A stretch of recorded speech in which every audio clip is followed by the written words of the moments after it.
رابعہ مسیح کیس ایک لاہور میں ہوا، یوحنا آباد کی یہ رہائشی تھی، اور اس کے بارے میں ہم نے پہلے بھی ایک ویڈیو بنائی تھی، کچھ ڈیٹیل دی تھی۔ یہ کیس اور مریم کا کیس ایک دوسرے سے بہت زیادہ جو ہے وہ سملر ہیں، تقریباً ایک دوسرے کی طرح ہی ہیں،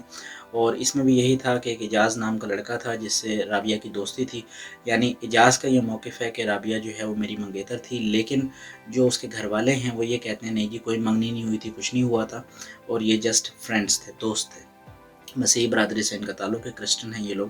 تو ہوا یہ کہ ان کے درمیان ریلیشن ہوا اور رابعہ پریگننٹ ہو گئی۔ اس ٹائم پہ وہ بچہ چاہتے نہیں تھے، لہٰذا انہوں نے 5 مہینے کی پریگننسی کے باوجود بھی ابورشن کرایا، اور ابورشن جو کرایا وہ کسی سرٹیفائڈ ڈاکٹر سے نہیں کرایا، بلکہ جو دائیاں ہوتی ہیں ہمارے یہاں، کسی دائی کے وہ گھر لے گئے، اور اس دائی نے کہا ٹھیک ہے جی مجھے 30,000 روپے آپ دے دیں تو میں آپ کا یہ معاملہ کر دیتی ہوں۔ دائی نے اپنی طرف سے کوشش کی، لیکن معاملہ کیونکہ 5 مہینے کا تھا، میچیور تھا،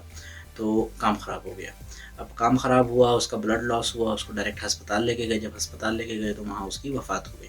تو اس حوالے سے جناب میں تھوڑی ڈیٹیل دے دوں کہ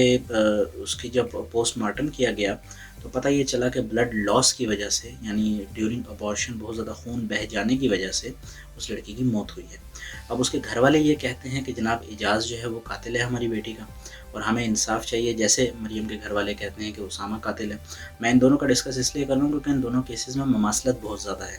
اچھا جناب، تو فرسٹ ہیئرنگ ہوئی، پہلی پیشی ہوئی، اور اس پیشی کے درمیان جو تھوڑی پیش رفت ہوئی وہ میں آپ کو بتاؤں۔ سب سے پہلی بات، پیرنٹس نے یہ کہا کہ جناب ہمیں انصاف چاہیے، ہماری بیٹی کو اس اعجاز نامی بندے نے قتل کیا ہے، اور پیرنٹس نے یہ الزام لگا جی ہماری بیٹی پہ پہلے زیادتی کی گئی ہے اور اس کے بعد میں اسے قتل کیا گیا ہے، اور یہ ساری ابورشن اور یہ سارا جھوٹا معاملہ ہے۔ اینی وے جناب، پوسٹ مارٹم رپورٹ جو ہے وہ یہ کہتی ہے کہ ابورشن تھا، 5 مہینے کا تھا۔ اگر کوئی زیادتی کا واقعہ ہوا بھی ہے تو ممکن ہے کہ وہ 5 مہینے پہلے ہوا ہو، جس کے رزلٹ کے اندر پریگننسی ہوئی اور اس کے بعد پھر ابورشن کیا گیا اور یہ سارا معاملہ ہوا۔ اینی وے جناب، ملزم جو ہے اس کا جسمانی ریمانڈ لے لیا گیا ہے 2 ہفتے کا، اور جو انیشیل تفتیش ہوتی ہے اس میں 2 باتیں ملزم نے بتائی ہیں۔ پہلی بات وہ یہ کرتا ہے اعجاز کہ میں مانتا ہوں قصوروار میں ہوں، وہ بچہ بھی میرا تھا، اور میں نے ہی ابورشن کے لیے اس کو لے کر گیا ایک دائی کے پاس، چونکہ امبر سدو نام کا علاقہ ہے لاہور میں جہاں وہ لوگ گئے، اور وہاں پہ اس کا ٹریٹمنٹ ہوا جو کہ کامیاب نہیں ہو سکا، لہٰذا اس کی اس معاملے میں وفات ہو گئی۔ تو وہ اس نے اتنا جو ہے وہ مان لیا، نہیں اسامہ جو ہے وہ مان نہیں رہا، پر یہ اعجاز صاحب جو ہیں یہ اس معاملے میں تھوڑے ایماندار ہیں کہ یہ مان گئے ہیں۔ اینی وے ڈی این اے رپورٹ گئی ہوئی ہے، وہ بھی آئے گی، پوسٹ مارٹم رپورٹ آلریڈی آ چکی ہے۔